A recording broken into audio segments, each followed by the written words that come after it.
প্রিয় শিক্ষার্থী বন্ধুরা, আশা করি সবাই ভালো আছেন, সুস্থ আছেন এবং নিরাপদে আছেন।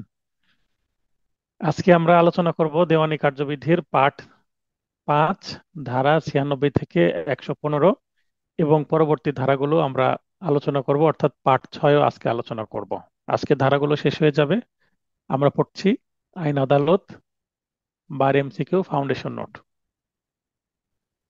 আচ্ছা, প্রথমে ধারা 96। ধারা 96 যেটা বলা হচ্ছে যে কোন ক্ষেত্রে আপিল করা যাবে এবং কোন ক্ষেত্রে আপিল করা যাবে না। আমরা দেওয়ানি কার্যবিধি প্রথম ক্লাসেই দেওয়ানি মামলার যে কার্যক্রম কিভাবে পরিচালিত হয় একটা ফ্লো চার্ট দেখেছিলাম ডান দিকে যখন বিবাদী সমন পেয়ে উপস্থিত হয় না, তখন যে মাঠ ফাঁকা এবং ফাঁকা মাঠে বাদীপক্ষ সাক্ষী দিয়ে তাদেরকে কোনো জেরাও করা হয় না, তারা একতরফা ডিক্রি বা এক্সপার্টের ডিগ্রি পেয়ে যায়। এটা একটা। এবং মাঝখান দিয়ে একটা লাইন দেখিয়েছিলাম যে বিবাদী পক্ষ আসলো কিন্তু তাদের মধ্যে আপোষ হয়ে গেল এবং একটা সলে নামা দাখিল করলো এবং সলে নামা মূলে একটা ডিগ্রি হলো, যেটাকে সলে ডিগ্রি বলা হয়। এটা একটা। এবং আরেকটা হচ্ছে বাম পাশা দিয়ে সবচেয়ে লম্বা লাইন, মানে পূর্ণ যে স্টেপ সেগুলো পার হয়ে এসে, অর্থাৎ বিবাদী আসলো, এডিআর হলো না মানে আপোষ হলো না, তারপরে 30 ধারা তদবির, তারপরে ইস্যু গঠন, ইস্যু গঠনের পরে 30 ধারা তদবির, তারপরে হচ্ছে এসডি মানে সেটলিং ডেট, তারপরে পিএইচ, এফপিএইচ, তারপরে এসে আদেশ, তারপরে ডিক্রি। তো এইভাবে অনেকটা লম্বা পথ পার হয়ে ডিক্রি হয়, এটাকে বলা হচ্ছে কন্টেস্টিং ডিক্রি। তো আমরা এই মামলাগুলো এই তিন ভাবে দেখি। এছাড়াও আরো বেশ কিছু পরিণতি হতে পারে মামলার, যেমন মামলা ডিক্রি হলো না, খারিজ হয়ে গেল ত্রুটির কারণে, আরো অন্যান্য কারণে খারিজ হতে পারে। আবার কেউ মামলা প্রত্যাহারও করে নিতে পারে। তো মামলা যদি পরিণতি বলি আমরা, যে ডিক্রি কয় ভাবে হয়, তাহলে এই তিন ভাবে ডিক্রি হতে পারে। তো এখানে দেখেন তিন প্রকার দেওয়া আছে। এক হচ্ছে মূল ডিক্রির বিরুদ্ধে আপিল চলবে। তাহলে মূল ডিক্রি বলতে এখানে কিন্তু কন্টেস্টিং ডিক্রি, অর্থাৎ উভয় পক্ষর সাক্ষ্য গ্রহণ করা হয়েছে, উভয় পক্ষকে জেরা জেরা করা হয়েছে। অ্যাপিলস ফ্রম অরিজিনাল ডিক্রিজ, এটার বিরুদ্ধে আপিল চলবে। আপিল চলবে মানে আপিল করা যাবে। দুই নম্বরে হচ্ছে একতরফা প্রদত্ত মূল ডিক্রির বিরুদ্ধে আপিল চলবে, কিন্তু একতরফা কি, এই যে এক্সপার্টে ফাঁকা মাঠে গোল দেওয়া, তো এটার বিরুদ্ধে আপিল চলবে। মূল মামলায় বিবাদী না আসলেও আপিলে এসে বলতে পারে এই কারণে আমি আসতে পারিনি বা এই কারণে আমি আপিল করতে চাচ্ছি। তার মানে দুই ক্ষেত্রে আপিল চলবে। এবং মাঝখানে যেটা আছে যে আপোষ হয়ে গেল, সম্মতি সূচক বা আপোষ বা সোলে ডিক্রির বিরুদ্ধে আপিল চলবে না। কেন চলবে না? কারণ দুইজন তো রাজি ছিল, এই দুইজনের যে শর্ত, দুইজনের যে স্বার্থ, সেটাই তো বজায় রেখে সোলে নামা দাখিল করা হয়েছিল। তাহলে এই ডিক্রির বিরুদ্ধে কারো কোনো কি থাকা উচিত না, আপত্তি থাকা উচিত না। তাই এটার বিরুদ্ধে আপিল চলবে না, আপিল করলে সরাসরি খারিজ হয়ে যাবে। 96 ধারায় হচ্ছে একটা প্রথম সেকশন আপিল সম্পর্কে, যে কোথায় আপিল করা যাবে, কোথায় আপিল করা যাবে না। তো এই 3 নম্বর, এই জায়গায় কোন ডিগ্রির বিরুদ্ধে আপিল চলে না, চলে ডিগ্রি বা আপস সূচক বা সম্মতি সূচক ডিগ্রির বিরুদ্ধে আপিল চলে না, এই প্রশ্নটা বিগত সালে এসেছিল বারবার। ধারা 96, প্রাথমিক ডিগ্রি হতে আপিল করলে, কেউ যদি প্রাথমিক ডিগ্রি থেকে আপিল করে, তো প্রাথমিক ডিগ্রি আবার কি?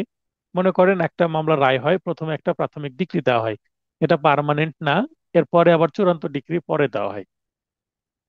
চূড়ান্ত ডিক্রি হতে আপিলের বিধান, যদি প্রাথমিক ডিক্রি হতে আপিল না করে, সেক্ষেত্রে কি চূড়ান্ত ডিক্রির ক্ষেত্রে মানে চূড়ান্ত ডিক্রির বিরুদ্ধে আপিল করা যাবে কিনা, এটা বলা হচ্ছে 97। চূড়ান্ত ডিক্রির বিরুদ্ধে আপিল চলবে। সেক্ষেত্রে প্রাথমিক ডিক্রির বিষয়ে যে চ্যালেঞ্জ বা ন্যায্যতা অস্বীকার করা যাবে না, অর্থাৎ প্রাথমিক যে ডিক্রি হয়ে গেছে এটা নিয়ে কোনো কথা বলা যাবে না। চূড়ান্ত ডিক্রি হয়ে গেলে চূড়ান্ত ডিক্রির বিরুদ্ধে আপিল চলবে। তার মানে ডিক্রি দুই পর্যায়ে হয়, প্রথমে খুব দ্রুত একটা ডিক্রি দিয়ে দেওয়া হয়, সেটা প্রাথমিক ডিক্রি, এবং পার্মানেন্ট ডিক্রি পরে হয়।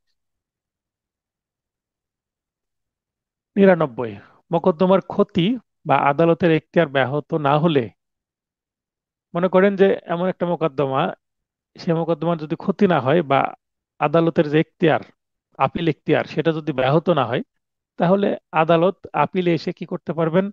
ভুল বিচ্যুতি বা অনিয়মের জন্য ডিক্রি বাতিল বা রদ বদল করতে পারবেন না। আপিল আদালত এই যদি এখতিয়ার না থাকে, যে যে আদালত কি করলেন, ডিক্রি দিলেন মানে বিচার করলেন, সেই আদালতের যদি বিচার করার এখতিয়ার না থাকে, সেই ক্ষেত্রে তিনি বিচার করে ফেলেছেন, মানে এখতিয়ারে নেই কিন্তু বিচার করেছেন, এরকম যদি সমস্যা হয় বা মোকদ্দমার ক্ষতি যদি না হয়, সেক্ষেত্রে রায় রদ বদল করা যাবে না, মানে পরিবর্তন করা যাবে না। একটা স্ট্রিক্ট একটা কথা।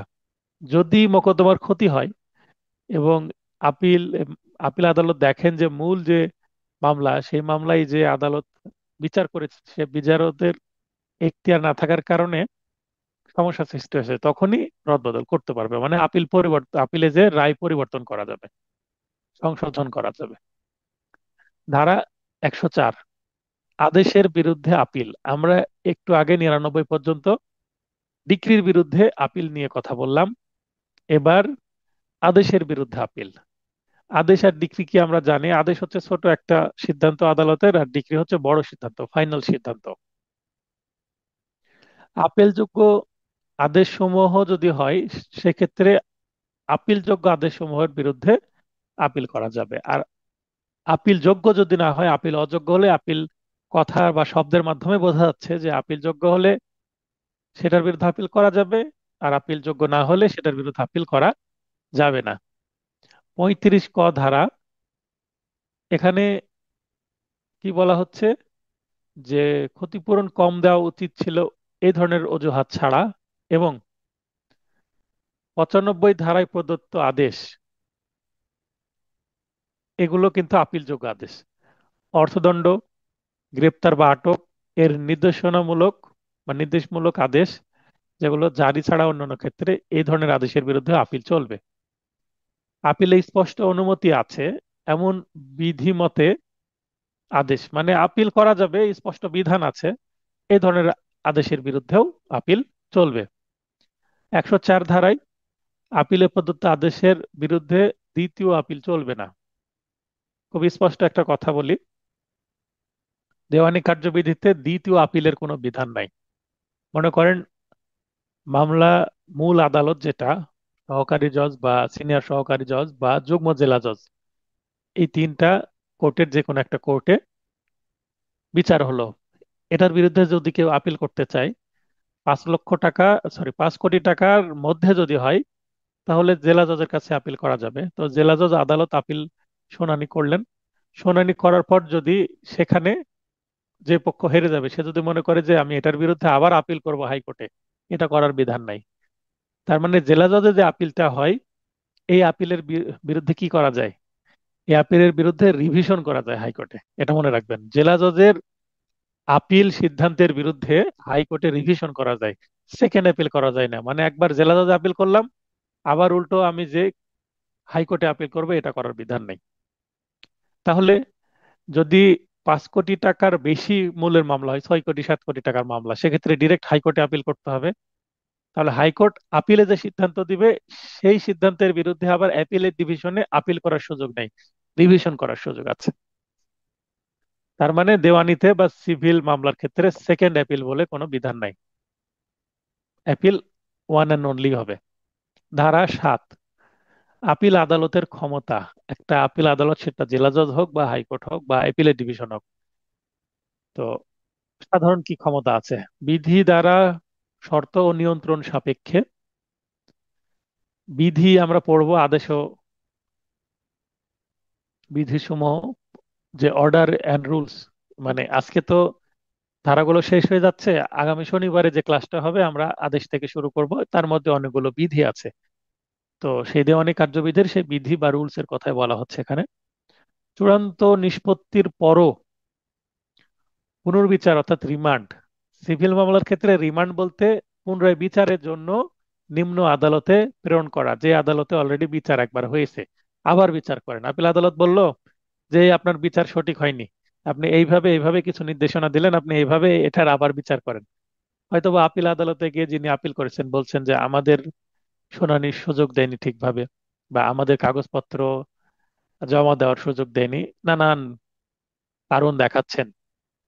তো এই কারণে যদি আপিলকারী বলেন যে এই মামলাটা ইওর অনার রিমান্ডে পাঠানো হোক।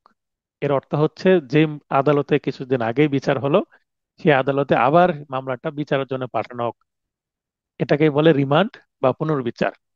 সিভিলের ক্ষেত্রে, ক্রিমিনালের ক্ষেত্রে রিমান্ড হচ্ছে আসামি বিচারাধীন আছে, মামলা তদন্ত তদন্ত চলছে, তদন্তর স্বার্থে আসামির কাছ থেকে তথ্য নিতে হবে আরো এই মামলায় কোনো আসামি আছে কিনা, এবং আরো মামলাটাকে সাক্ষ্য নেওয়ার জন্য, স্ট্রং করার জন্য যদি তাকে জিজ্ঞাসাবাদ করা হয় তদন্তের স্বার্থে, তাহলে তাকে রিমান্ড নেওয়া হবে। এই রিমান্ড বলতে সে পুলিশ কর্তৃক অ্যারেস্ট হয়েছে, তো পুলিশ তো আদালতে চালান দিয়ে দেয় বা হাজির করে, সেখান থেকে আবার তাকে পাঠিয়ে দেয় জেলখানায়। তো পুলিশ বলে যে এই আসামিকে আমার দরকার, তখন যেই ম্যাজিস্ট্রেটের মাধ্যমে সে জেলখানায় গেল, ওই ম্যাজিস্ট্রেটের কাছে আবেদন করলে সেটাকে রিমান্ড আবেদন, তখন তিনি আবার ওই আসামিকে পুলিশ স্টেশনে নিয়ে যাওয়ার অনুমতি দিতে পারেন।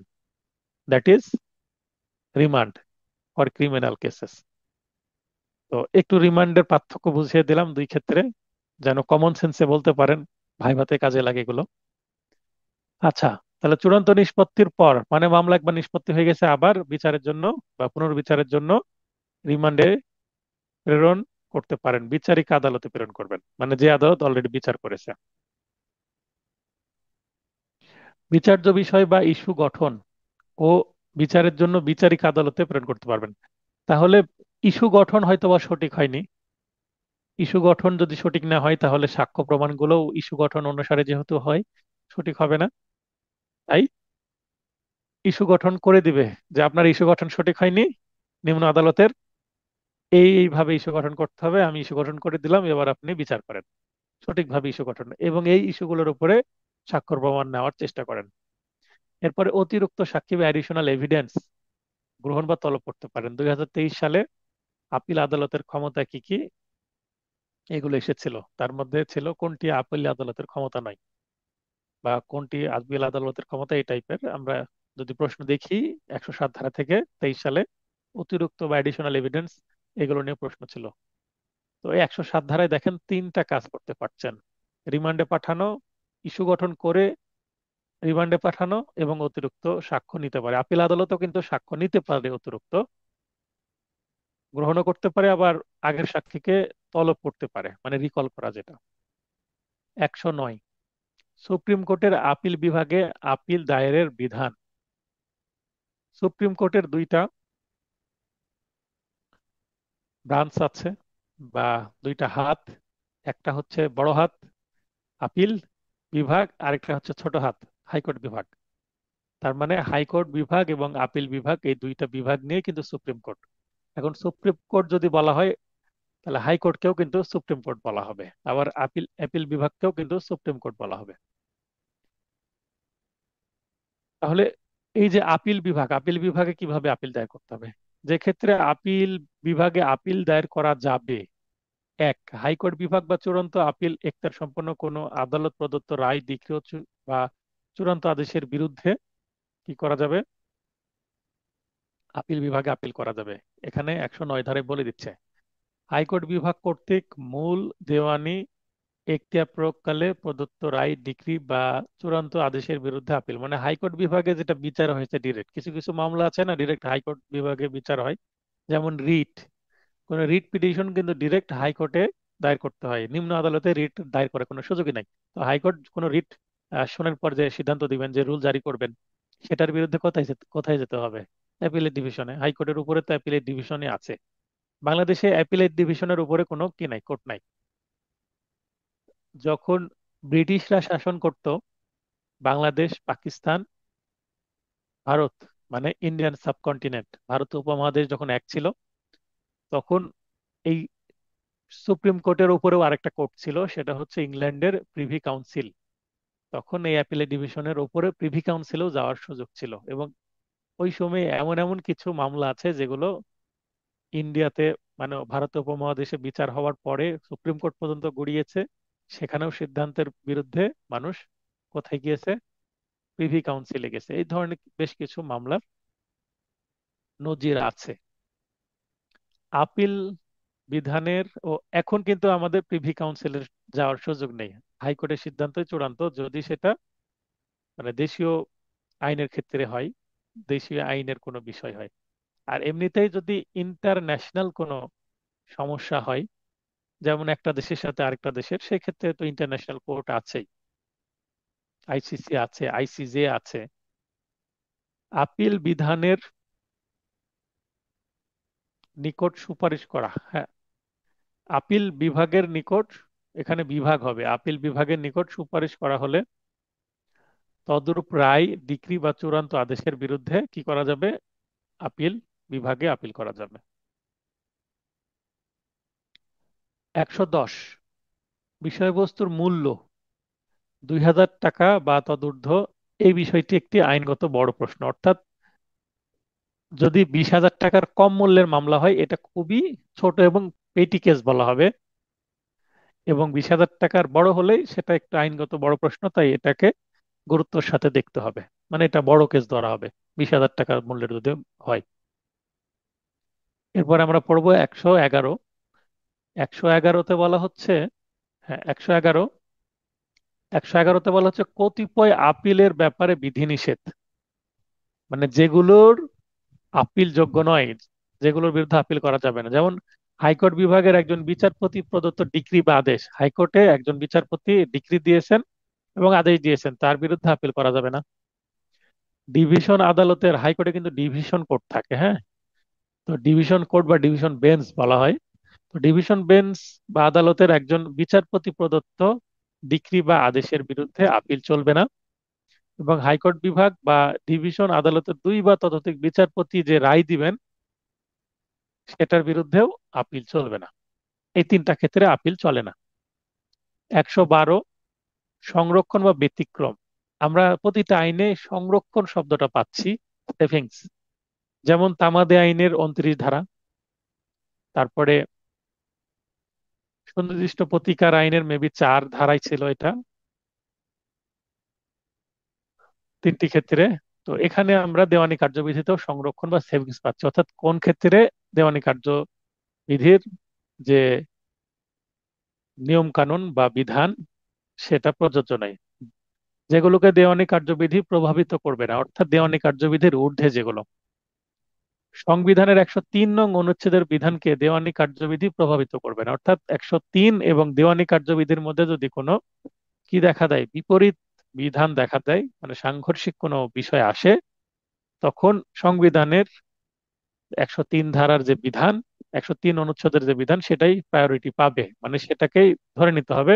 দেওয়ানি কার্যবিধি সেখানে অফ হয়ে যাবে। আপিল বিভাগ প্রণীত ও বর্তমানে প্রচলিত কোনো বিধিকে দেওয়ানি কার্যবিধি প্রভাবিত করবে না। আপিল বিভাগ বা বর্তমানে প্রচলিত যে বিধিগুলো আছে, সেগুলোকে, যেহেতু আপিল বিভাগ বিধি প্রণয়ন করছে, তাই দেওয়ানি কার্যবিধিতে যদি আগে থেকে কোনো নিয়ম কানুন থাকে, সেটা কিন্তু প্রভাবিত করতে পারবে না, যদিও সাংঘর্ষিক কোনো সিদ্ধান্ত আসে। এই দুইটা ক্ষেত্রে দেওয়ানি কার্যবিধি কার্যকারিতা হারিয়ে ফেলে। 113, হাইকোর্ট বিভাগের অভিমত গ্রহণ, যেটাকে বলা হচ্ছে রেফারেন্স। কোনো আদালত কারণ উল্লেখপূর্বক হাইকোর্ট বিভাগের অভিমত গ্রহণের জন্য মোকদ্দমা প্রেরণ করলে হাইকোর্ট বিভাগ পর্যবেক্ষণমূলক যথোপযুক্ত আদেশ প্রদান করবেন। মনে করেন যে নিম্ন আদালত, সেটা সহকারী জজ হোক, সিনিয়র সহকারী জজ হোক, যুগ্ম জেলা জজ হোক, অতিরিক্ত জেলা জজ হোক বা জেলা জজ, কোনো একটা ক্ষেত্রে যদি উনি বুঝতে না পারেন, তার যদি, যেমন কোনো মক্কেল আমাদের কাছ থেকে পরামর্শ নেন, যে প্রতিনিয়ত আমরা পরামর্শ দিতে থাকি, ফোনে দিতে থাকি, হোয়াটসঅ্যাপে দিতে থাকি আমি, তারপরে এই যে ক্লাস করছি এই মুহূর্তে ফোন আসছে, কোনো হয়তো বা কারণে একজন ফোন করেছেন, তো আইনজীবী মানে পরামর্শ দিতে হবে, ডাক্তারদেরকেও পরামর্শ দিতে হয়, রাস্তাঘাটেও তো। যখন একজন আদালত পরামর্শ নিবেন, তখন কার কাছে যাবেন? তো হাইকোর্টের কাছে উনি মামলার এক সেট কপি পাঠিয়ে দিবেন, দিয়ে হাইকোর্টকে বলবেন যে ইওর অনার, এইটা কি করা যায়। তখন হাইকোর্ট একটা অভিমত বা মতামত দিয়ে দিবেন। তো এই যে হাইকোর্ট থেকে যে মতামত নেওয়ার যে বিধান, এটাকেই বলা হচ্ছে রেফারেন্স। এটা কে নেয়? অন্যান্য বিচারক, নিম্ন আদালত গুলো নেন। 114। পুনর্বিচার বা রিভিউ। রিভিউ শব্দটাই বেশি পরিচিত। রিভিউ শব্দটার ইংরেজি বাংলা উভয়ই মানে প্রচলিত। রিভিউকে বাংলাতে রিভিউ বেশি বলা হয়, পুনর্বিচার কম বলা হয়। ডিক্রি বা আদেশ প্রদানকারী আদালত নিজেই পুনর্বিচার বা রিভিউ করেন। তার মানে রিভিউ এর জন্য সহকারী জজ একটা রায় দিয়েছে বা আদেশ দিয়েছে বা ডিক্রি দিয়েছে, তো সহকারী জজের আদেশের বিরুদ্ধে রিভিউ কিন্তু উচ্চ আদালতে যাওয়ার দরকার নাই, তার উপরের আদালতে যাওয়ার দরকার নাই।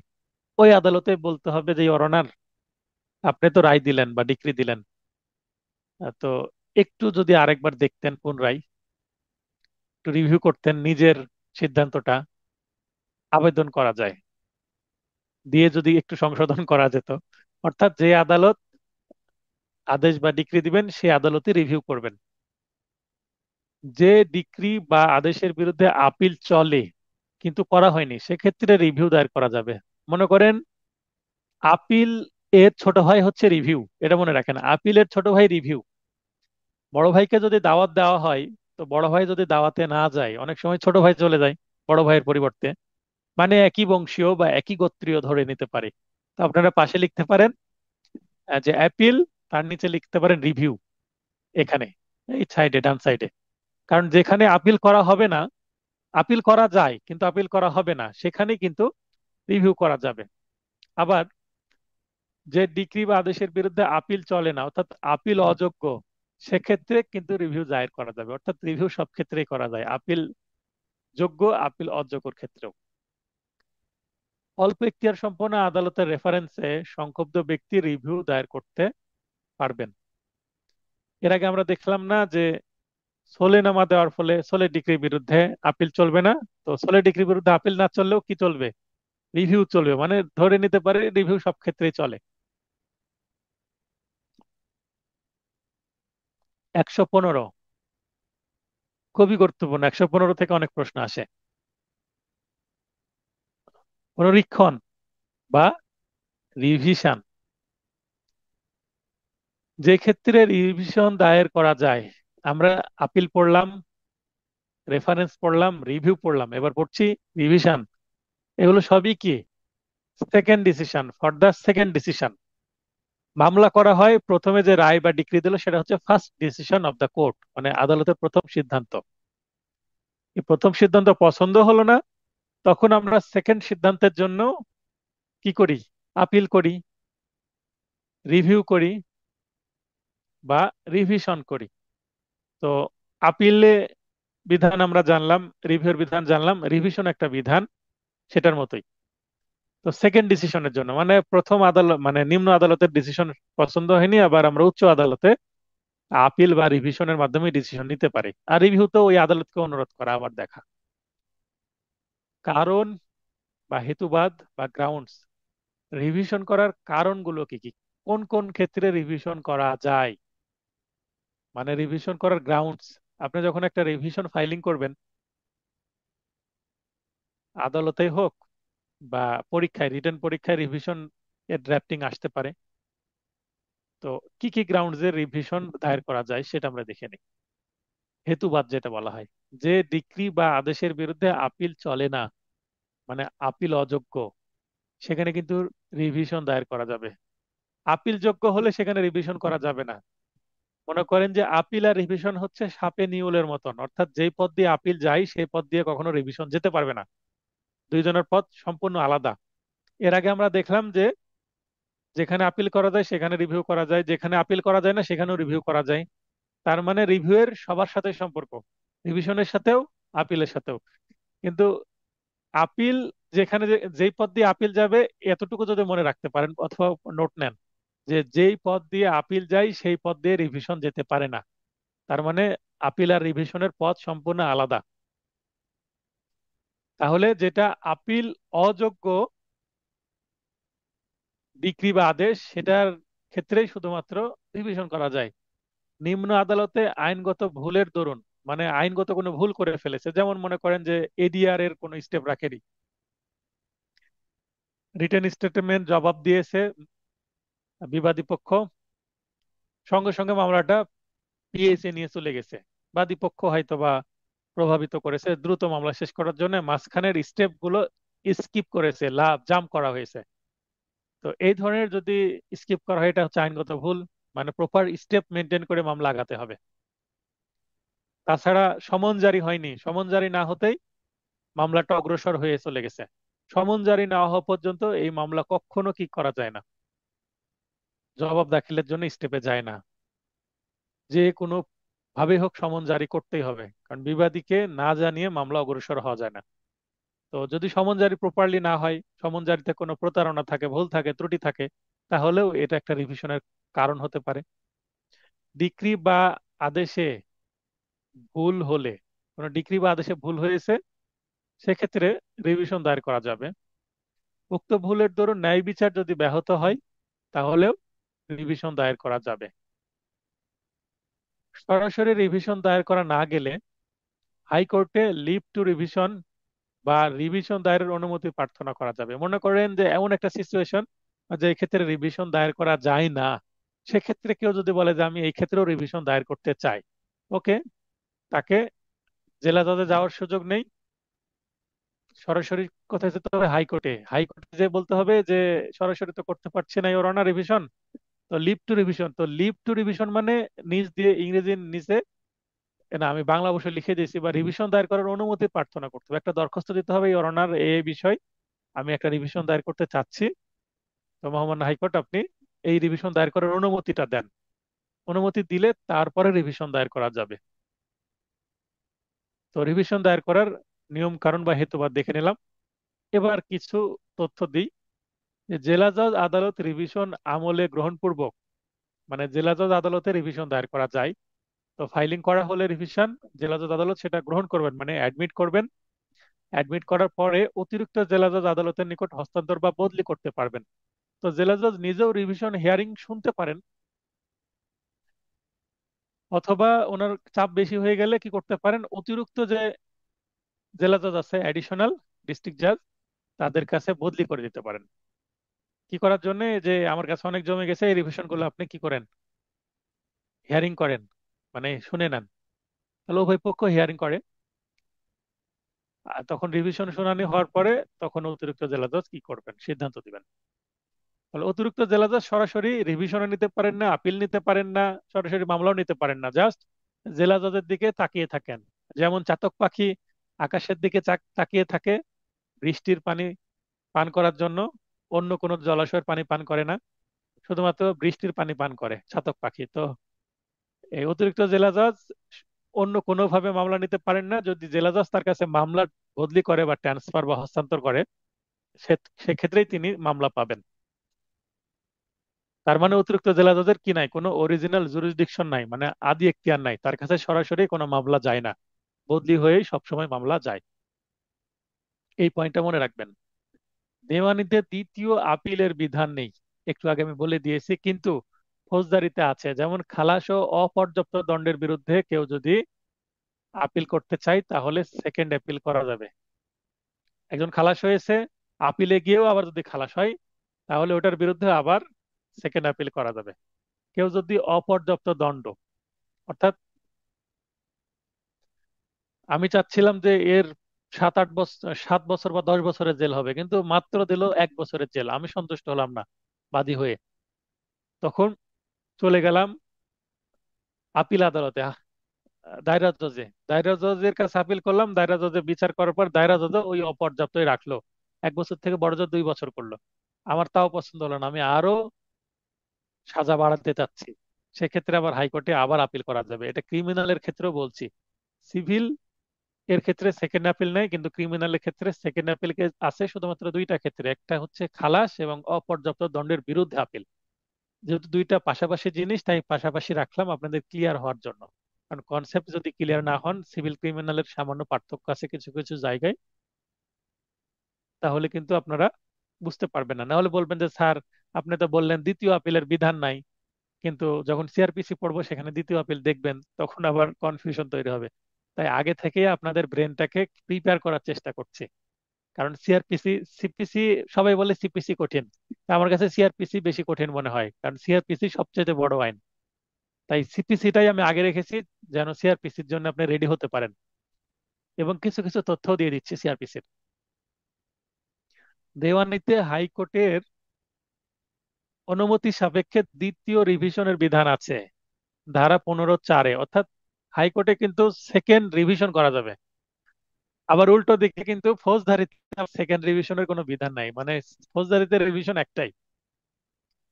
তো রিভিশন আদালত সেটা জেলা জজ হোক বা হাইকোর্ট হোক, তো একবারে রিভিশন করা যায়। রিভিশনে যেটা সিদ্ধান্ত আসবে সেটাই চূড়ান্ত বা ফাইনাল। তাহলে উল্টো না, দেওয়ানিতে সেকেন্ড আপিল নাই কিন্তু দেওয়ানিতে সেকেন্ড রিভিশন আছে, আর ফৌজদারিতে সেকেন্ড আপিল আছে কিন্তু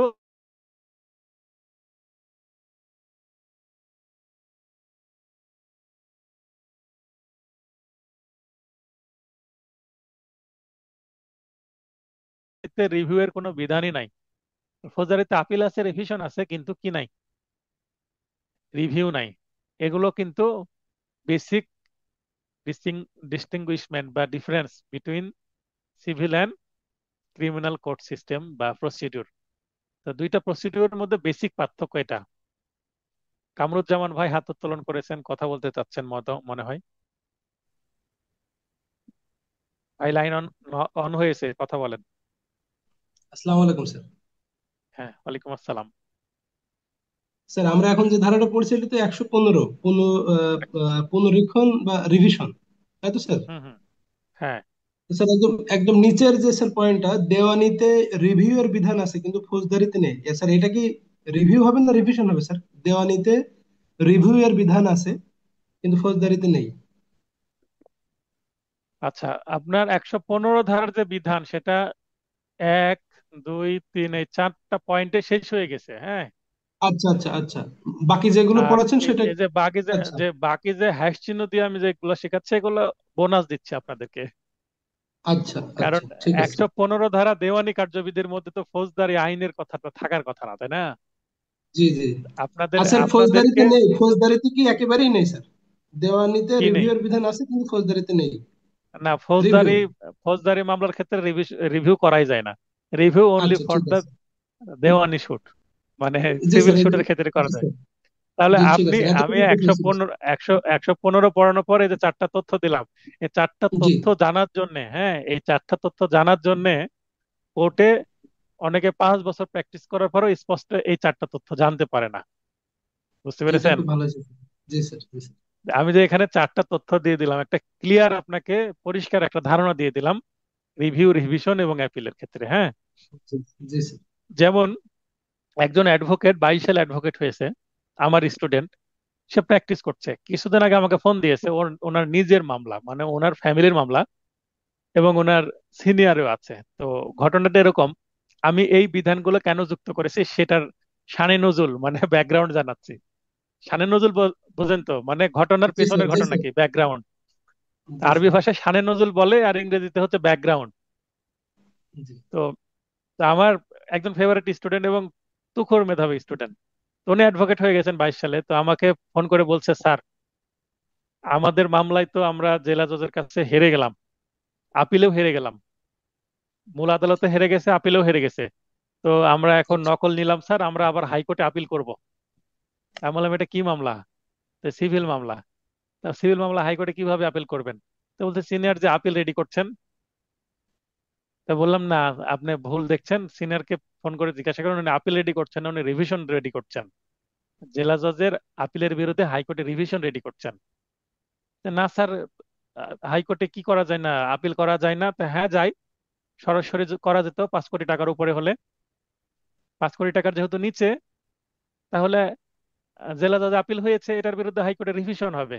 তো না স্যার, আমাকে তো বারবার আপিল আপিলই বলছে। তা আমি বললাম যে অনেকেই আপিল আর রিভিউ, রিভিশন এগুলা খুব একটা পার্থক্য বোঝে না। হ্যাঁ, হয়তোবা তার, হ্যাঁ, যেটা আলোচনা করছিলাম, কামরুজ্জামান ভাইয়ের প্রশ্নের উত্তর দিচ্ছিলাম। হ্যাঁ, তো আমার যে স্টুডেন্ট উনি বলছিলেন যে হাইকোর্টে আপিলের চেষ্টা চলা, মানে আপিলের জন্য প্রস্তুতি চলছে, যেটা জেলা জজ আদালতে অলরেডি আপিল হয়েছে। আপিলে ওনারা হেরে যাওয়ার পরে আবার আপিল করতে চাচ্ছেন হাইকোর্টে। তো আমি বললাম, একটা তাহলে আপনার এই জায়গায় বোঝার ভুল হচ্ছে, আপনার সিনিয়র যে আপিলের মেমো রেডি করছেন কিনা না রিভিশন এর ড্রাফটিং করছেন সেটা দেখেন। তো পরে উনি পরের দিন আমাকে ফোন দিয়ে বললো যে না ঠিক আছে স্যার, তো এটা উনি আপিল না রিভিশন রেডি করছেন। তো আমি এই কারণে বললাম, দেখেন আপনি কত বছর ধরে আছেন কোর্টে, জুনিয়র হিসেবে ছিলেন বেশ কয়েক বছর, আবার প্র্যাকটিস করছেন অ্যাডভোকেট হিসেবে কয়েক বছর, তারপরেও দেখেন ভুল হচ্ছে। তার মানে জানার শেষ নাই। প্র্যাকটিস করতে গেলে, প্র্যাকটিস করা অবস্থায় যখন আপনার চোখের সামনে কোনো কিছু আসবে তখন সেটা স্পষ্ট আপনি জানতে পারবেন। যেমন আমরা জুনিয়র হিসেবে কোর্টে গেলে কিছু কিছু আইনজীবী আছেন যে ওনার কিন্তু মূল মামলা প্রচন্ড অনেক আছে, আবার আপিল রিভিশন রিভিউ এগুলো কম আছে। তো সেই ক্ষেত্রে আপনি এগুলো সম্পর্কে আপনার বাস্তব কোনো জ্ঞানই তৈরি হবে না আদালতে জুনিয়র অবস্থায়। তো এই জিনিসগুলো আমি উপলব্ধি করেই এই 115 পড়ানোর পরে আপনি যেহেতু অলরেডি আপিল রিভিশন রিভিউ সম্পর্কে জানতে পারলেন, তাই একবারে আমি 115-র আন্ডারে এটা দিয়ে দিলাম। এখন আমাকে আহ, প্রশ্ন করতে পারেন যে আপনি এই রিভিউ এর বিধানটা রিভিউ এর আন্ডারে দিতে পারতেন। তো একই ধরনের যেহেতু তথ্য, তাই আমি এই সমস্ত কিছু পড়ানোর পরে শেষে আমি এই তথ্যগুলো দিয়ে দিলাম এক জায়গায়। এগুলো হচ্ছে বোনাস এক্সট্রা তথ্য, যেগুলো আপনার কাজে লাগবে বাস্তবে। যেমন এই যে অতিরিক্ত জেলা জজের নিকট হস্তান্তর করেন, এই বিষয়টা বুঝে আপনি বুঝতে পারলেন যে কি নাই, অরিজিনাল জুরিসডিকশন নাই অতিরিক্ত জেলা জজ আদালতের। এটা কিন্তু প্রশ্ন আসে। আবার এই যে তথ্যগুলো দিয়েছে এখান থেকে প্রশ্ন আসেনি ঠিকই, কিন্তু আপনার ক্লিয়ার একটা ধারণা তৈরি হবে যে আপিল রিভিউ রিভিশন কোন জায়গায় করা যাবে কোন জায়গায় করা যাবে না, কয়বার করা যাবে কয়বার করা যাবে না। তো এই জিনিসগুলো জানতে হবে। আমার প্র্যাকটিস নলেজে যতটুকু আমার জানা আমি সেটা দেওয়ার চেষ্টা করি। আমি তো এমসিকিউ এ তথ্যের উপরে বেশি থাকার চেষ্টা করি, ডিপে যাই না। কিন্তু রিটেন বেসে কিন্তু আমি প্রচুর ডিপে যাই, কারণ ডিপে না গেলে আপনি এমন প্রশ্ন আসবে উত্তর করতে পারবেন না। আর এমসিকিউ পাশের জন্য এত ডিপে যাওয়ার দরকার হয় না। রিটেনে অনেক ডিপে যেতে হয়, রিটেনে অনেক আলোচনা লাগে। রিভিশন দায়েরের বিধান, একটু আগেই যে আমরা রিভিশন সংক্রান্ত যে জানলাম, এবার রিভিশন দায়েরের বিধান অর্থাৎ কোন আদালতের সিদ্ধান্তের বিরুদ্ধে কোন আদালতে যাব, এইটা আমি একটা চার্ট আকারে দিয়ে দিয়েছি। আমার আগের সালের নোট আর এই সালের নোটের মধ্যে কিন্তু এখানে একটা ভালো পার্থক্য আছে। আরো একটু ভালো ইফেক্টিভ সহজ করার চেষ্টা করেছি, আরো মানে সহজে মনে রাখার জন্য নোটটাকে মানে পড়ার মতো পাঠ, সুপাঠ্য যেটাকে বলে, যে পাঠক ফ্রেন্ডলি করার চেষ্টা করতেছি। তো দেখেন যে এই এই যে চার্ট, এই চার্ট আগের নোটে একটু ভিন্ন ভাবে ছিল, এবার আরো ফ্রেশ করেছে, আরো সুন্দর করেছে। বিচারিক আদালত মানে যে আদালতে বিচার হয়েছে, জেলা জজ আদালত বা অতিরিক্ত জেলা জজ আদালত। তো জেলা জজ আদালত আর অতিরিক্ত জেলা জজ আদালতের কিন্তু ক্ষমতা একই। জেলা জজ আদালত যা যা করতে পারেন, অতিরিক্ত জেলা জজ আদালতও কিন্তু তা তা করতে পারেন। কি ক্ষেত্রে? মামলার বিচারের ক্ষেত্রে। তো জেলা জজও যেই ধরনের মামলার বিচার করেন, অতিরিক্ত জেলা জজও ওই ধরনের মামলার বিচার করেন, কারণ অতিরিক্ত জেলা জজ জেলা জজের সম এখতিয়ার সম্পন্ন, এটা ধরে নিতে হবে। আপিল অযোগ্য মানে যেটাতে আপিল করা যায় না সেখানেই তো রিভিশন করতে হবে, তাই না? আমরা উপরে দেখলাম। তো এটা ডিক্রি ও আদেশ উভয়, জেলা জজ এবং অতিরিক্ত জেলা জজের আদেশ হোক বা ডিক্রি হোক, যেই হোক না কেন, তার উপরে তো যেতে হবে। রিভিশন কোর্ট তার সেম কোর্ট হয় না। রিভিউ কোর্ট হলে সেম কোর্টে করা যায় রিভিউ হলে, আর রিভিশন মানে একটু উপরে যেতে হবে। তো জেলা জজের উপরে যেতে হলে হাইকোর্টে যেতে হবে, বা অতিরিক্ত জেলা জজের উপরে যেতে হলে কিন্তু জেলা জজের কাছে না, ওই হাইকোর্টেই যেতে হবে। তাই কোথায় যেতে হবে? রিভিশন আদালত হিসেবে আমাদেরকে হাইকোর্ট বিভাগে রিভিশন দায়ের করতে হবে, এবং এটা তামাদের মেয়াদ আছে কিন্তু 90 ডেজ, 90 দিন। এই তথ্যগুলো জানা জরুরি গুরুত্বপূর্ণ, তাই আমি দেখবেন কিছু জায়গায় শ্যাডো করে দিয়েছি। প্রশ্ন আসে কিন্তু যে জেলা জজ আদালতের কোনো আদেশের বিরুদ্ধে কোথায় রিভিশন করব, বা অতিরিক্ত জেলা জজ এর বা যুগ্ম জেলা জজের, তখন এই তথ্যটা কাজে লাগবে। যুগ্ম জেলা জজ, সিনিয়র সহকারী জজ আর সহকারী জজ, এই তিনটা কোর্ট, এই তিনটা কোর্ট যদি কি দেয়, আপিল অযোগ্য কোনো ডিক্রি দেয়, এই তিনটা কোর্ট আপিল অযোগ্য কোনো যদি ডিক্রি দেয়, জাস্ট ডিক্রি, তাহলে আপনি এদেরও ডিক্রির বিরুদ্ধে হাইকোর্ট বিভাগে রিভিশন করতে হবে। তার মানে সবচেয়ে ছোট কোর্ট, সিভিলের যে এন্ট্রি লেভেলের কোর্ট, মানে যারা ওই যে জুডিশিয়ারি পরীক্ষা দিয়ে প্রথমেই কোথায় সহকারী জজ হিসেবে নিয়োগ পান, তার মানে এন্ট্রি লেভেলের যে কোর্টটা আছে, সহকারী জজ যদি কোনো ডিগ্রি দেয়, সেটার বিরুদ্ধে তো আপিল করা যাবে জেলা জজের কাছে, কিন্তু রিভিশন করতে হলে ডিরেক্ট হাইকোর্টেই যেতে হবে। দেখেন, তাহলে রিভিশন কিন্তু ওই আপিলের থেকেও একটা কি বড় ধরনের জিনিস মনে করতে হবে। কারণ রিভিশন জেলা জজে করা যাচ্ছে না।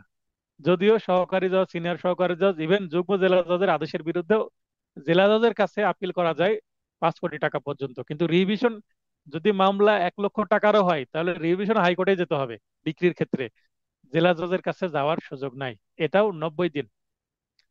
এরপরে এই তিনটা কোড মানে যুগ্ম, সিনিয়র এবং সহকারী জজ, এই তিনটা কোড আপিল অযোগ্য যদি আদেশ দেন, উপরেরটা ডিক্রি আর নিচেরটা আদেশ। আদেশ যদি দেয়, আদেশটা হচ্ছে একটা ছোট সিদ্ধান্ত, আদেশের বিরুদ্ধে জেলা জজ আদালতে কি করা যাবে, 30 দিনের মধ্যে রিভিশন করা যাবে।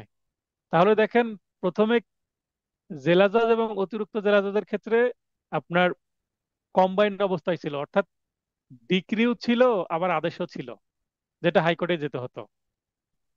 আর নিচের তিনটা ছোট কোর্টের ক্ষেত্রে, ডিক্রির ক্ষেত্রে হাইকোর্টে, কিন্তু আদেশের ক্ষেত্রে জেলা জজের কাছে যাওয়ার সুযোগ আছে। তার মানে এখানে আমরা রিভিশন কোর্ট হিসাবে দুইটা কোর্টকে দেখতে পাচ্ছি, একটা হচ্ছে হাইকোর্ট বিভাগ আর একটা হচ্ছে জেলা জজ। তামাদির মেয়াদ আবার জেলা জজ মানে নিজ জেলায় যেহেতু বেশি সময় লাগবে না, 30 দিন। আর রাজশাহী থেকে আমি যদি হাইকোর্টে কোনো মামলা রিভিশন করতে যাই, একটু সময় তো দেওয়া উচিত, নকল নিতে হবে, হাইকোর্টের উকিল খুঁজতে হবে, নানান কাজ আছে একটা মক্কেলের। তো এই কারণে সময় একটু বেশি দেওয়া।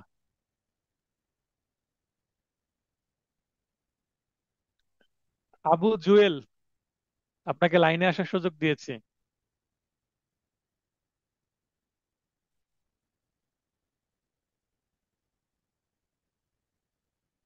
ওমর ভাই, লাইনে আসবেন।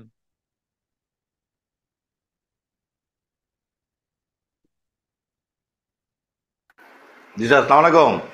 ওয়ালাইকুম আসসালাম। রিভিশনের বিষয়ে যে এখানে আমি চার্ট করে দিয়েছি, চার্টটা দেখে সহজে মনে রাখা যাবে না। জি স্যার, এই সিস্টেম তো স্যার এটাই। হ্যাঁ, এখানে দেখেন, আইন তো বইয়ের মধ্যে ধারাভাবে মানে ধারাবাহিকভাবে লেখা আছে, ধারার মধ্যে জি জাস্ট ঢালাওভাবে লিখেছে, কিন্তু আমি আপনাদের ছক করে দিয়েছি। এই ছকটা কিন্তু আপনাকে কি করতে হবে, চোখের সামনে ভাসিয়ে রাখতে হবে, যেন মনে থাকে, বারবার পড়তে হবে, না হলে এই ছকের একটা ফটোকপি করে টেবিলে ঝুলিয়ে রাখতে হবে, টেবিলের সামনে। এখান থেকে প্রশ্ন আসে কিন্তু, হ্যাঁ। জি স্যার, আর জি এই যে জি ওপরে যে তথ্যগুলো দিয়ে দিয়েছি, ঠিক আছে তো, যে ওই যে রিভিউ দেওয়ানিতে আছে, ফৌজদারিতে নেই, এই অংশটুকু থেকে কিন্তু ভালো জ্ঞান অর্জন হবে, হ্যাঁ। জি। এগুলো তো স্যার আমরা কোড রিলেটেড স্যার, সব স্যার। খুবই প্র্যাকটিস রিলেটেড, 10 বছর জি জি জি। প্র্যাকটিস করেও অনেক সময় এগুলো জানা যায় না। যারা অনেক শুধু লয়ার ক্রিমিনাল, জানাও না এগুলো। হ্যাঁ, যারা শুধু ক্রিমিনাল প্র্যাকটিস করে তারা আবার এটা জানতে পারবে না, যারা ক্রিমিনাল প্র্যাকটিস করে তারা জানতে পারবে না। তাহলে সিভিল ক্রিমিনাল উভয় প্র্যাকটিস করলে কিন্তু এই দুই পার্টির বিষয়টা জানা যায়। জি ঠিক আছে। জি স্যার, জি জি স্যার, জি। হ্যাঁ, জুয়েল ভাই, জুয়েল, স্যার আসসালামু জুয়েল, আলাইকুম। ওয়ালাইকুম আসসালাম। ক্লাস বোঝা যাচ্ছে তো ভাই? জি স্যার, বোঝা যাচ্ছে স্যার, একটু ব্যস্ত ছিলাম তো স্যার অন্য কাজে, ওই জন্য দেরিতে আসছি ক্লাসে স্যার। আচ্ছা, সমস্যা নেই, রেকর্ড হচ্ছে ক্লাস, আজকে রাত্রে আপলোড জি করে দিব স্যার। আশা করছি। আজকে রাত্রে এই ভিডিওগুলো দেখতে পারবেন জি অথবা সকালে দেখতে পারবেন। শনিবারে পরীক্ষা জি আছে, স্যার। কিন্তু নতুন স্টুডেন্ট আপনি, শনিবারে পরীক্ষা মিস করা যাবে না, জি রুটিন স্যার। অনুসারে পরীক্ষা দিতে হবে। আপনি জি পরীক্ষায় যদি জি স্যার। জি 50 নম্বরের পরীক্ষা নিব, পরীক্ষায় প্রস্তুতি জি যেমনই স্যার। হোক না কেন, মনে করেন কেউ যদি 10টা পারেন, এই 10টা পারবো, 10টা উত্তর করবেন, জি বাকি 40টা রেখে দিবেন। কিন্তু যদি লাইগা যায়, জি স্যার। জি স্যার। 4টা অপশনের একটা দিয়ে দিলাম না বুঝে, এটাকেও করবেন না, জি স্যার। সবার জন্য বলছি।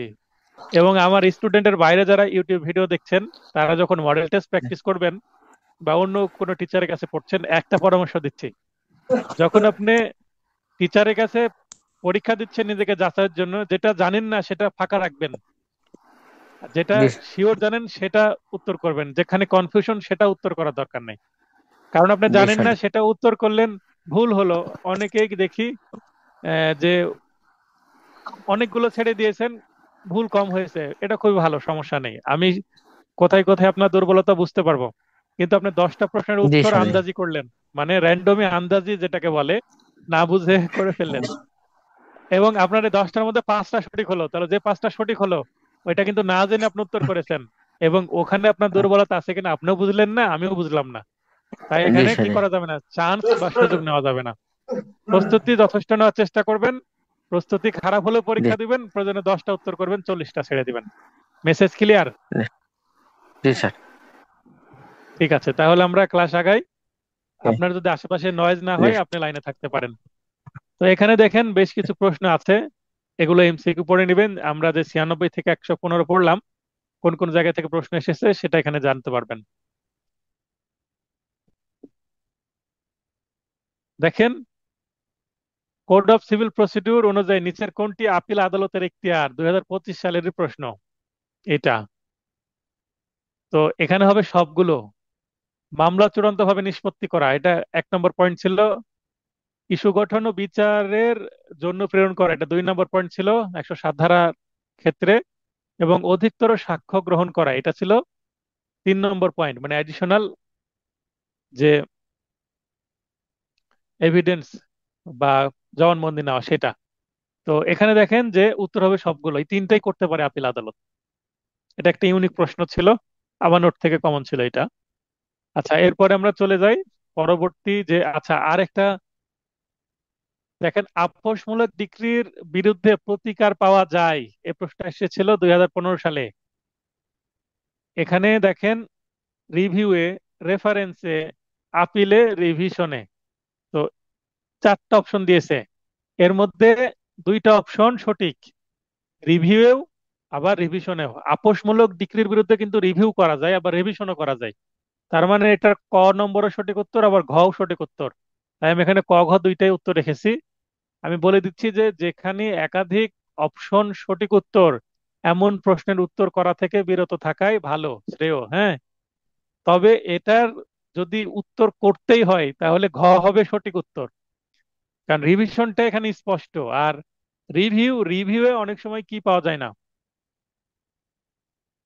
আপনার যে প্রতিকার সেটা খুব একটা পাওয়া যায় না, রিভিউয়ে খুব একটা কাজ হয় না, রিভিউ করে করে বেশিরভাগ ক্ষেত্রে লাভ হয় না। তারপরও আমি বলছি এটা করার দরকার নাই, মানে উত্তর করার দরকার নেই এই ধরনের প্রশ্নে।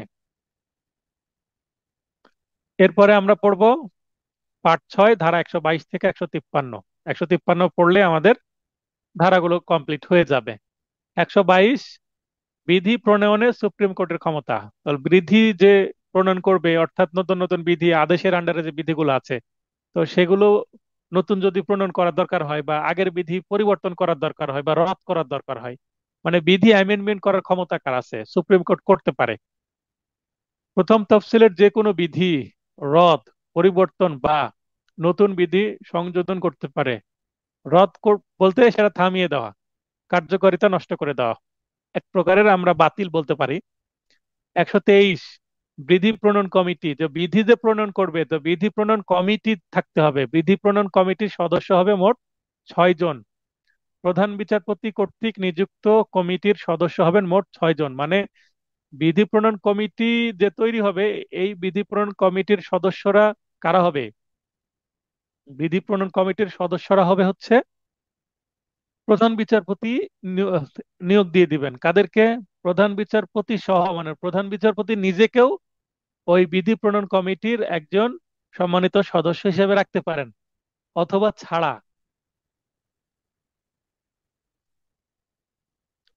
সুপ্রিম কোর্টের বিচারপতি 3 জন।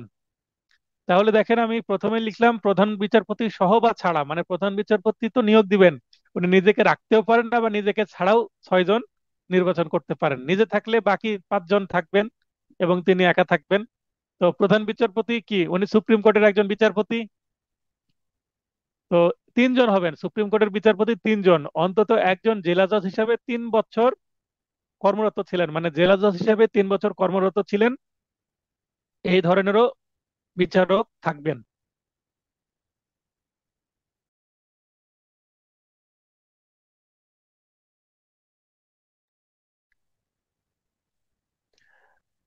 তারপরে হচ্ছে সুপ্রিম কোর্টের তথা আপিল বিভাগের অ্যাডভোকেট 2 জন।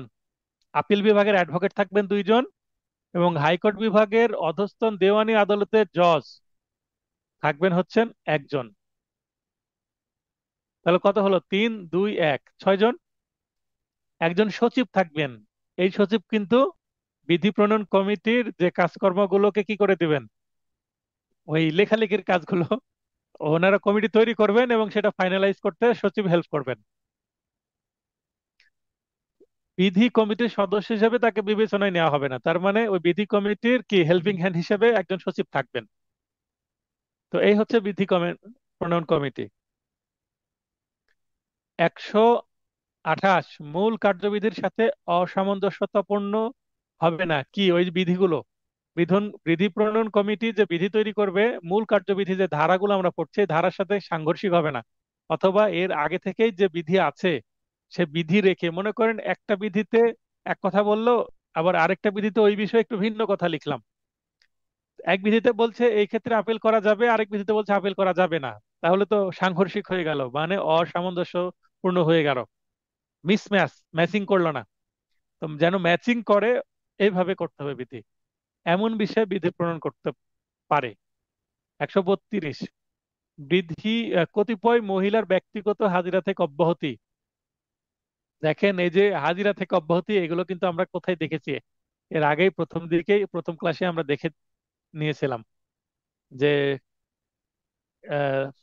ব্রেস্ট ফিডিং অর্থাৎ দুধ দেন শিশুকে এই ধরনের মহিলা, তারপরে গর্ভবতী, তারপরে কোনো নারী পুরুষ যিনি অক্ষম বা বয়স বেশি, তাদেরকে ব্যক্তিগত হাজিরা দিতে হবে না।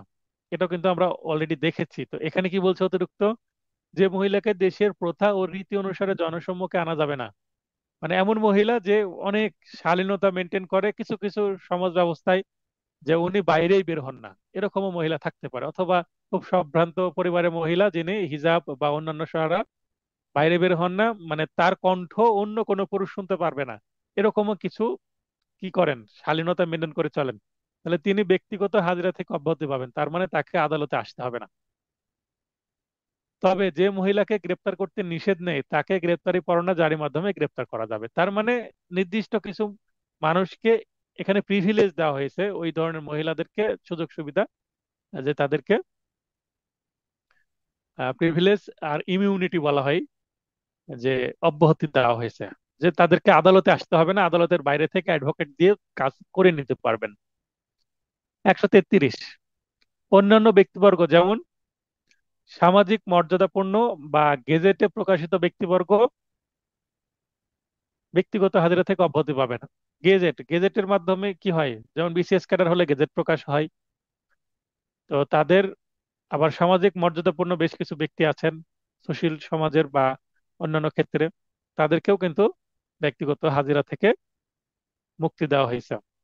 এর আগে আমরা গ্রেপ্তারের কথা দেখলাম, এখানে ব্যক্তিগত হাজিরার কথা বলা হচ্ছে। একটু পার্থক্য, আগের ধারাতে গ্রেপ্তার করা যাবে কিনা, আর এখানে শুধু হাজিরার কথা বলা হচ্ছে। গ্রেপ্তার আর হাজিরা ভিন্ন জিনিস কিন্তু। 134, ডিক্রি জারি ব্যতীত অন্য ক্ষেত্রে গ্রেপ্তার, অন্য সকল ব্যক্তিকে গ্রেপ্তার করা যাবে। 137, অধস্তন আদালতের ভাষা। এই প্রশ্নটা এসেছিল রিসেন্টলি।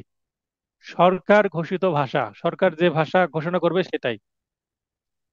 আবার আসেনি ওই নিম্ন আদালতের ভাষা, যেটাই নিম্ন আদালত সেটাই অধস্তন আদালত। 139, হলফনামার যে শপথ যারা পরিচালনা করতে পারবেন, একটা হলফনামা বা এফিডেভিট কারা পরিচালনা করতে পারবেন? যে কোনো আদালতে হলফ করা যাবে। আবার ম্যাজিস্ট্রেট বা সরকার কর্তৃক ক্ষমতাপ্রাপ্ত ব্যক্তি যেমন নোটারি পাবলিকের কাছে হলফ করা যায়, হলফনামা বা এফিডেভিট তৈরি করা যায়। আবার কোর্টের যে সেরেস্তা, আপনি কোর্টের সেরেস্তায় এফিডেভিট করতে পারবেন।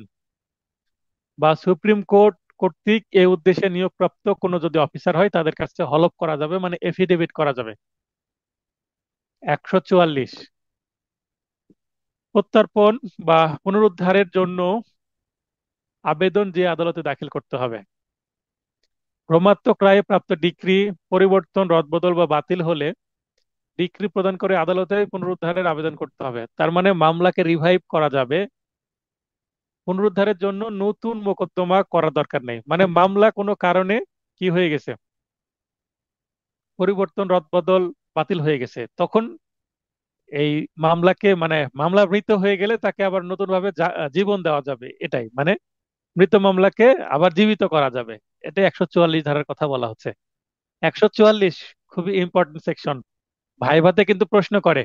কারণ সিআরপিসির 144 মানে ফৌজদারি কার্যবিধির 144 ধারা কিন্তু ভেরি ভেরি ইম্পর্টেন্ট। তো 144 ধারায় মাঝে মধ্যে আমরা শুনতে পাই যে 144 ধারা জারি করেছে। তো 144 ধারা যে জারি করেছে এই কথাটা বলে, এটা কিন্তু সিআরপিসির 144 ধারা, আর সিপিসির 144 ধারা কিন্তু নয়। সিপিসির 144 ধারা এটা আছে। তো এরকমও প্রশ্ন আসতে পারে যে প্রশ্ন করলো করে 144, দেওয়ানি কার্যবিধির 144, ফৌজদারি কার্যবিধির 144, ভাইভাতেও কিন্তু আবার প্রশ্ন করতে পারে যে আপনি পত্রিকায় মাঝে মধ্যেই দেখেন যে 144 ধারা জারি করা হয়েছে। তো এটা বলেন কোন কার্যবিধির 144 ধারা, কোন আইনের 144 ধারা, দণ্ডবিধি না দেওয়ানি কার্যবিধি না ফৌজদারি কার্যবিধি, এভাবে প্রশ্ন আসতে পারে। আচ্ছা, ওমর ভাই কি প্রশ্ন করতে চাচ্ছেন? 148, সময় বৃদ্ধিকরণ মানে টাইম পিটিশন দেওয়া, যেটাকে আমরা বলি। কোন নির্দিষ্ট কাজের জন্য আদালত বা অন্য কার্যবিধি কর্তৃক নির্ধারিত সময় অতিবাহিত হয়ে গেলেও আদালত ইচ্ছানুযায়ী উক্ত সময় বৃদ্ধি করতে পারেন, মানে টাইম পিটিশন দিলে সেই টাইম পিটিশন মঞ্জুর করতে পারেন। টাইম পিটিশনের বিষয়ে ধারা 148-এ বলা আছে সময় বৃদ্ধি, এবং অর্ডার 17 মানে আদেশ 17-তে আবার বিস্তারিত বলা আছে কে কয়টা টাইম পিটিশন পাবে। এই টাইম পিটিশনের কারণেই কিন্তু দেওয়ানি মামলা বছরের পর বছর, শত বছর ধরে শত বছর ধরে চলতে পারে। হ্যাঁ ওমর ভাই বলেন। স্যার ওই যে তাহলে এটার মেয়াদটা স্যার তাহলে 30 দিনে নাকি রায় ডিগ্রি থেকে? কোনটা? 44 স্যার, 44 144 যেটা আর কি স্যার। 144-এ এখানে এটা ধারার মধ্যে মেয়াদটা আমি মেয়াদ, সময়টা জানতে চাইছি। হ্যাঁ মেয়াদ এখানে উল্লেখ করা নেই। এটা 44 মানে এখানে 30 দিন ঠিক আছে, কিন্তু এটা আমরা আদেশের মধ্যে পাবো, তা আদেশেই পড়াবো। মানে ধারাতে জি যেহেতু স্যার, জি। তথ্য নাই, ধারাতে আমি তথ্যটা রিপিট করিনি। হ্যাঁ ঠিক আছে, এটা জানার জন্য। জি স্যার, জি জি। আমার আচ্ছা এখানে একটা ঠিক আছে। মামলা হয়েছে আজকে এরকম স্যার, হ্যাঁ, তাই না? রায় তো হ্যাঁ, ইয়েতে এটা গেছে। জি এটা এটা 30 দিনের মধ্যে করা যায়, তারপরেও 30 দিন পার হয়ে গেলে তা আমাদের মেয়াদ বৃদ্ধির তো প্রার্থনা করা যেতেই পারে।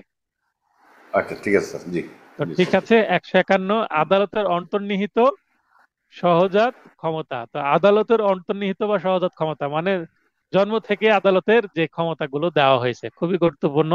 এখান থেকে বারবার এমসিকিউ, রিটেন, ভাইবা বাস্তবে কাজে লাগে। Savings of inherent powers of court, ন্যায় বিচারের স্বার্থে, ফর ইন্ডস অফ জাস্টিস, কিংবা আদালতের কার্যক্রমের অপব্যবহার রোধ করতে, to prevent abuse of the process of the court. এটা করতে যেমন একত্রে বিচার, অ্যানালোগাস হিয়ারিং, আর স্থিতি অবস্থা বজায় রাখা, স্ট্যাটাস কো বা স্টে অর্ডার সহ প্রয়োজনীয় আদেশ দিতে অত্র কার্যবিধি আদালতের ক্ষমতাকে সীমাবদ্ধ করবে না। সীমাবদ্ধ করবে না মানে আদালতের হাত অনেক লম্বা, এবং 151 ধারার কারণে আরো লম্বা হয়ে যায়।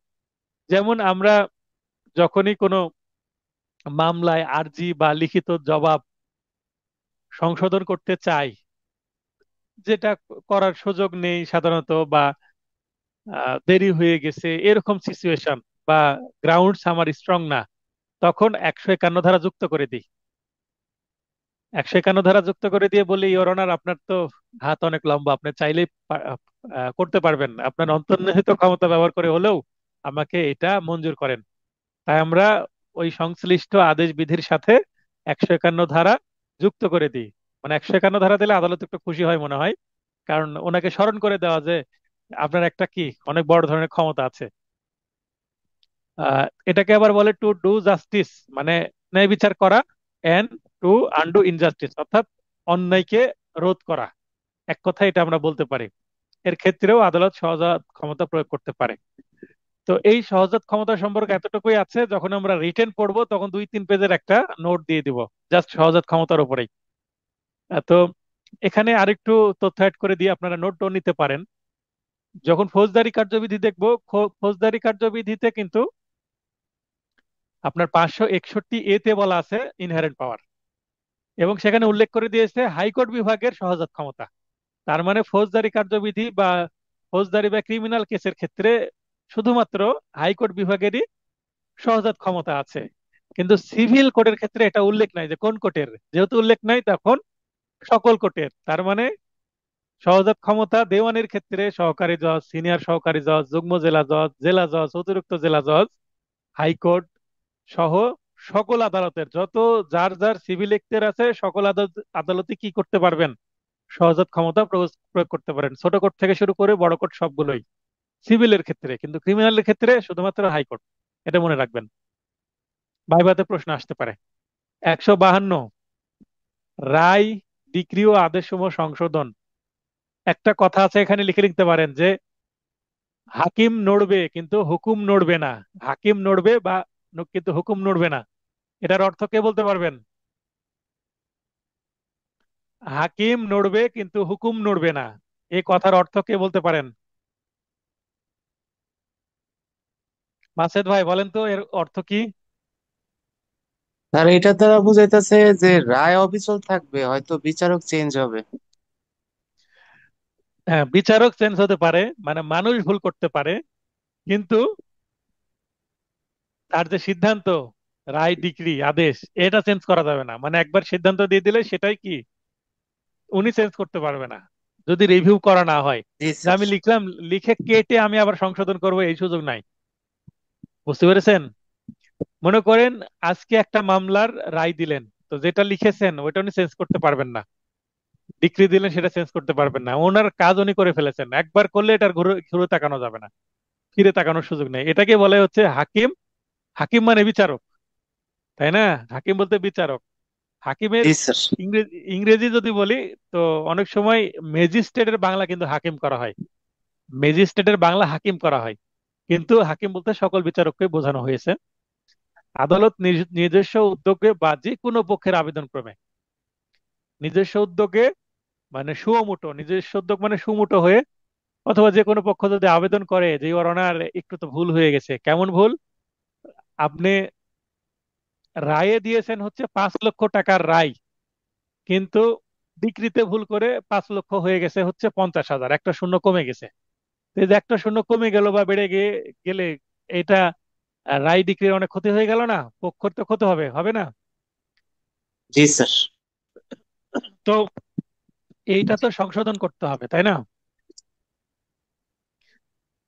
জি তাহলে কি স্যার, করা যাবে? অবশ্যই সংশোধন লাগবে।